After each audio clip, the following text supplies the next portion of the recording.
Geometry class 10th के विद्यार्थियों के लिए आज ज्योमेट्री का एक सवाल लेकर के आए हैं। यदि दो समरूप त्रिभुजों के क्षेत्रफल बराबर हो तो सिद्ध करें कि वे त्रिभुज सर्वांगसम होंगे। इस तरह का क्वेश्चन, खास करके ज्योमेट्री का क्वेश्चन बच्चे जब देखते हैं, स्टूडेंट सब जब देखते हैं तो उन्हें भय सताता है। तो वे अपने आप को कमज़ोर समझते हैं। कमज़ोर के मतलब जीरो। अगर आप जीरो हैं तो आप हमारे यूट्यूब चैनल पर आइए, हमारे वीडियो को देखिए, तो आप हीरो बन जाएंगे। अगर आप अपने आप को जीरो समझ रहे हैं तो आइए ना आप लोग मैथमेटिक क्लास में, देखिए ना हमारे वीडियो को गौर से। अगर आप हमारे वीडियो को गौर से देखेंगे, मैथमेटिक क्लास ज्वाइन कर लेंगे, हमारे वीडियो पर आप लगातार बने रहेंगे, ध्यानपूर्वक देखेंगे, तो आप जीरो से निश्चित हीरो बन जाएंगे। तो चलिए आज इसका हल देखते हैं। ये एकदम टफ क्वेश्चन है, ज्योमेट्री का क्वेश्चन है। बच्चे घबराते हैं, लेकिन आपको घबराने की ज़रूरत नहीं है। आप मैथ मैजिक क्लास ज्वाइन कर लिए, हमारे वीडियो को देख रहे हैं, इसलिए आपको यह मैथ आसानी से समझ में आएगा। तो चलिए इसका हल करते हैं, इसका आंसर देखते हैं। देखिए लिखा हुआ, यदि दो समरूप त्रिभुज, यानी हमको दो त्रिभुज लेना, दोनों समरूप है। देखिए त्रिभुज खींच रहे हैं, ये त्रिभुज हो गया। इस त्रिभुज का नाम रख देते हैं ए बी सी। एक और त्रिभुज खींच लेते हैं, एक और त्रिभुज खींच लेते हैं। इस त्रिभुज का नाम रख देते हैं पी क्यू आर।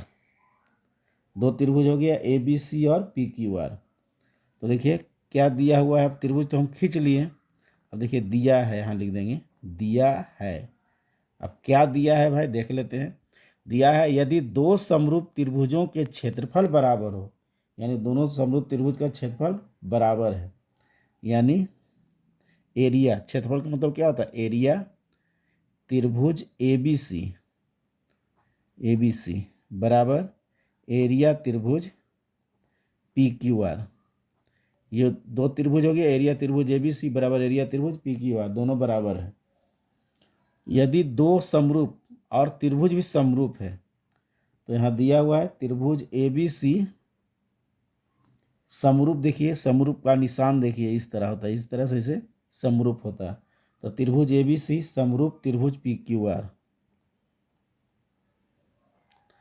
त्रिभुज ए बी सी समरूप त्रिभुज पी क्यू आर दिया हुआ, एरिया त्रिभुज ए बी सी बराबर एरिया त्रिभुज पी क्यू आर, दो चीज़ दिया हुआ। यदि दो समरूप त्रिभुज, तो समरूप त्रिभुज हो गया, और ये दोनों क्षेत्रफल हो गया बराबर है। तो सिद्ध करना है कि वे त्रिभुज सर्वांगसम, हमको सिद्ध करना है। तो यहाँ लिख देंगे सिद्ध करना है। क्या सिद्ध करना है, तो त्रिभुज ए बी सी और त्रिभुज पी क्यू आर सर्वांगसम होंगे। तो यहाँ लिख देंगे त्रिभुज ए बी सी सर्वांगसम।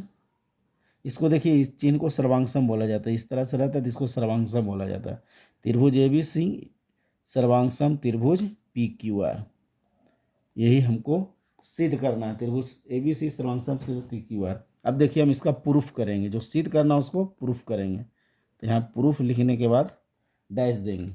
अब देखिए यहाँ लिखते हैं, बस इसी को समझना है। यहाँ लिखेंगे हम जानते हैं कि दो त्रिभुजों के क्षेत्रफलों, दो त्रिभुजों के क्षेत्रफलों का अनुपात, क्षेत्रफलों का अनुपात उनकी संगत भुजाओं के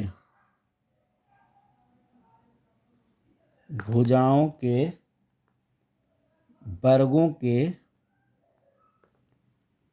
उनकी संगत भुजाओं के वर्गों के अनुपात के बराबर होते हैं।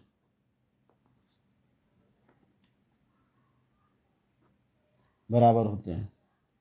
इसलिए देखिए क्या लिखा हुआ, हम जानते हैं कि दो त्रिभुजों के क्षेत्रफलों का अनुपात, जो त्रिभुज का दोनों त्रिभुज दिया हो उसके क्षेत्रफलों का अनुपात उनकी संगत भुजाओं के वर्गों के अनुपात के बराबर होता है। देखिए इस चीज़ को हम यहाँ लिखेंगे।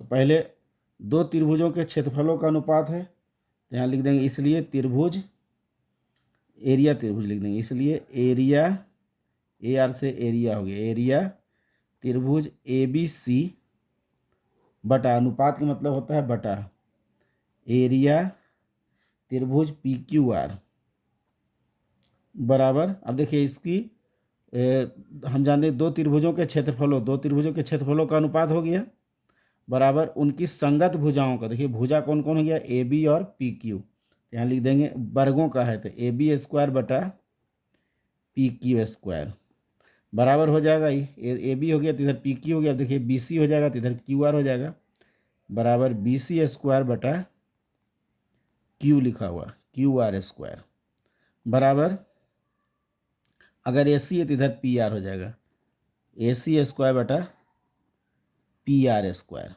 आर लिखा हुआ पी आर स्क्वायर, ये बराबर हो गया। अब देखिए जब त्रिभुज बराबर होता है तो उसका क्षेत्रफल, अगर जब दोनों त्रिभुज का क्षेत्रफल बराबर है तो उनका अनुपात एक होगा। तो हम यहाँ लिख देंगे चूँकि दोनों त्रिभुजों के क्षेत्रफल, चूँकि दोनों त्रिभुजों के क्षेत्रफल बराबर हैं, के क्षेत्रफल बराबर हैं, यहाँ लिख देंगे इसलिए उनका अनुपात क्या होगा, उनका अनुपात एक होगा, एक होगा। अगर दोनों त्रिभुज का क्षेत्रफल बराबर होता है तो उनका अनुपात क्या होता है, एक होता है। तो इसलिए देखिए एरिया त्रिभुज ए बी सी बटा एरिया त्रिभुज पी क्यू आर बराबर यहाँ एक हो जाएगा, तो इसलिए एक बराबर हो जाएगा ए बी स्क्वायर बटा पी क्यू स्क्वायर बराबर बी सी स्क्वायर बटा क्यू आर स्क्वायर बराबर ए सी स्क्वायर बटा पी आर स्क्वायर, ये होता है।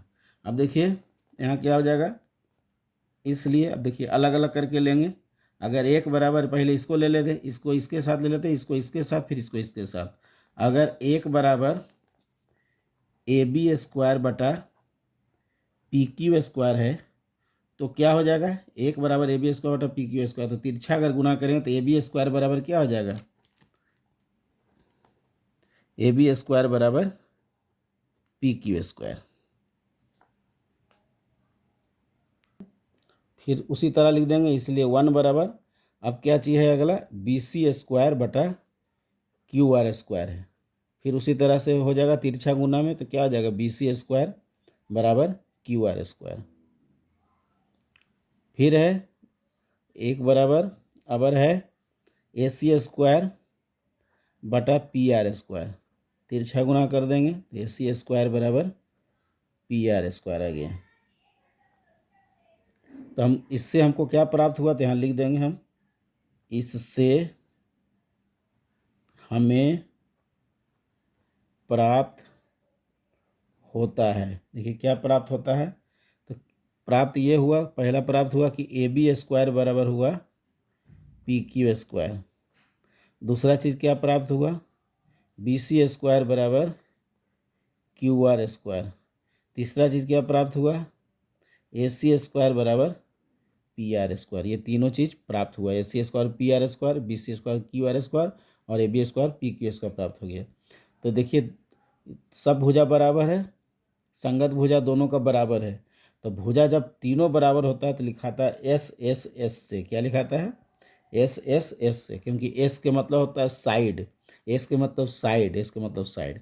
भुजा भुजा भुजा से देखिए तीन भुजा है, एक भुजा, ये दोनों का एक भुजा, दोनों का दूसरा भुजा, दोनों का तीसरा भुजा, तो एस एस एस से यहाँ लिख देंगे त्रिभुज ए बी सी। अब देखिए सर्वांगसम अभी बताएं इस तरह से लिखा जाता है, ए बी सी सर्वांगसम त्रिभुज पी क्यू आर।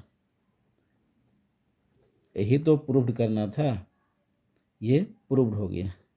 तो हमें पूर्ण विश्वास है, हमें पूर्ण आशा है कि आपको इस तरह का अगर मैथ दिया जाएगा तो आप आराम से बना लेंगे, और इस तरह का मैथ परीक्षा में एग्जाम में बराबर पूछे जाते हैं तो आप इसके आसानी से हल कर लेंगे। तो आप हमारे यूट्यूब चैनल को सब्सक्राइब कर देंगे और हमारे वीडियो को लाइक एवं शेयर कर देंगे, ताकि आने वाले वीडियो जितने भी वीडियो है आप तक सबसे पहले पहुंच सके।